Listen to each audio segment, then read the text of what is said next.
Hey everybody, Aaron here. Excited to be back with my first LEGO review in probably forever. This is set number 76188, Batman Classic TV Series Batmobile. We've got 345 pieces with this one, and it retailed for $30 at Walmart. So let's go ahead and take a look at it. First up here, we have Batman, who is the classic Adam West look here. And he's got the soft goods cape opposed to those old style paper ones that we're used to having. This figure actually came out really nice. I'm a huge fan of the mask and kind of the printing that they were able to get on that to do the old comic book style look that the cowl has from the TV show, so I'm a huge fan of that. And here's just a closer look of how the figure looks without the cowl or cape on. You can see they actually added the zipper there on the back, just trying to hammer home the fact that the show was super campy and didn't really have that much of a production value thing going on, but it was still such a fun show that I think it's memorable for a lot of people. Next here we have the Joker, this one being played by Cesar Romero, of course, who they actually worked in a nice little Easter egg for him here. You could see on the actual mouth, just above the mouth, he's got those little hairs there because the story with Cesar Romero is that he refused to shave his mustache for the role of Joker, so they went over it with the white face paint. So I thought that was kind of cool for that little imperfection to be captured on the Lego minifigure, and I actually do like the choice for the lime green hairpiece opposed to just a regular green. They give him a grapple gun there, and that's what the second expression looks like. Just more of a serious face for him. Okay, so here is the Batmobile itself, and this one you can see actually comes with a really nice display plaque. This was kind of unexpected. I mean, I knew it came with the set, of course, but I mean, back when the set was first revealed, it feels like it was so long ago.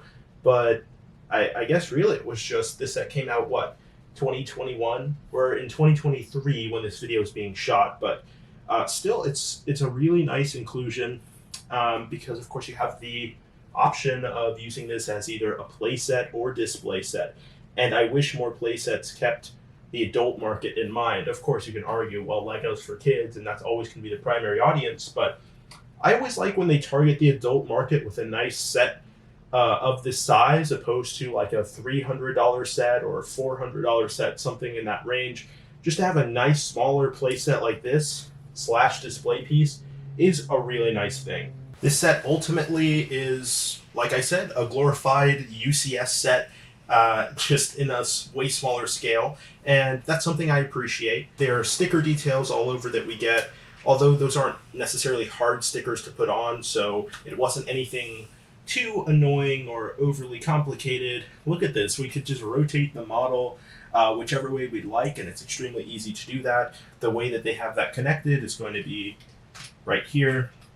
You can see we've got 4 studs and this little Technic pin, which will plug down here into the bottom. So that's how they were able to get that. Yeah, it just goes right back on just like that. Okay, so I went ahead and removed the plaque just so we can go ahead and take a closer look at the Batmobile itself. Here we have a super nice printed element on a silver 1x1 tile that actually rolls with the wheels when you go ahead and push the car forward. And here's just a close-up of that sticker detail we get on the actual Batmobile. That's just a really nice detail there, with that classic 60s look for it. This section here is just achieved with these hinge pieces right on the side. You've got 2 of them that will make that hinge angle possible, so you can get that classic look and angle on the actual Batmobile itself. And here's something I'm not a fan of: stickers. Why do we have them on 1x1 plates?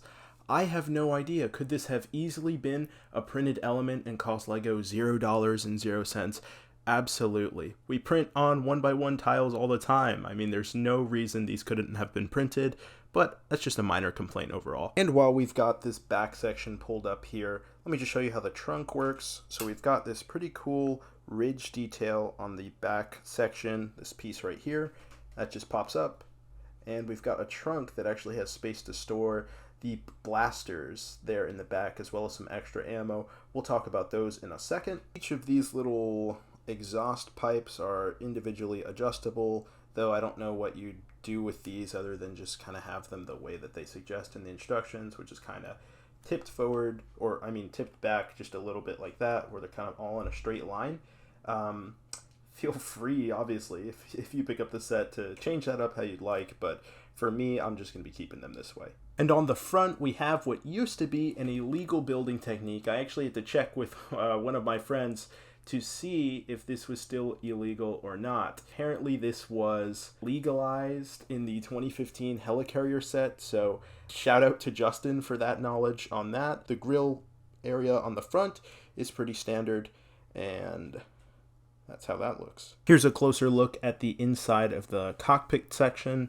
We've got two different stickers going on, and there's the second one underneath, kind of this bridge piece that we have up top, but we've got one that says monitor and one that says rockets. And just more in that bridge section, it's just connected right up the middle here, where this just comes off. And on the inside, we also have a nice little telephone piece blocking that middle section, and then these are just connected by some 1x2 jumper plates. And if you were curious as to how LEGO actually tells you to put these cannon pieces on, you're probably going to want to go ahead and remove these right here, which you can just lift out.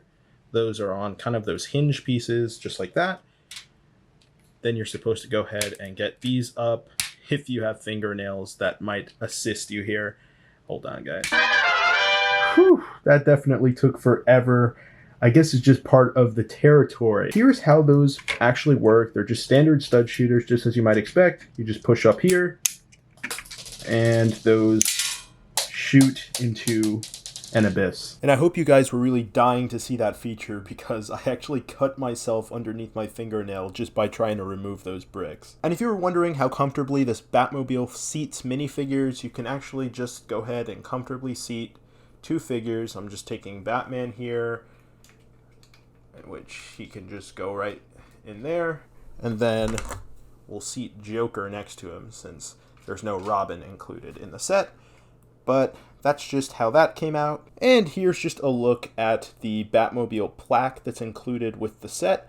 You can see it includes just a nice little amount of information if you wanted to pause that and read it, but it's just on one of these connections right here, which breaks off really easily, and then that pin there and those studs are what allow you to actually connect the car to the top. And here's just a look at that box. Here's the front. We got the left side, back, right side, top of the box, and the bottom of the box. Here's just a closer look at the instruction booklet included with it.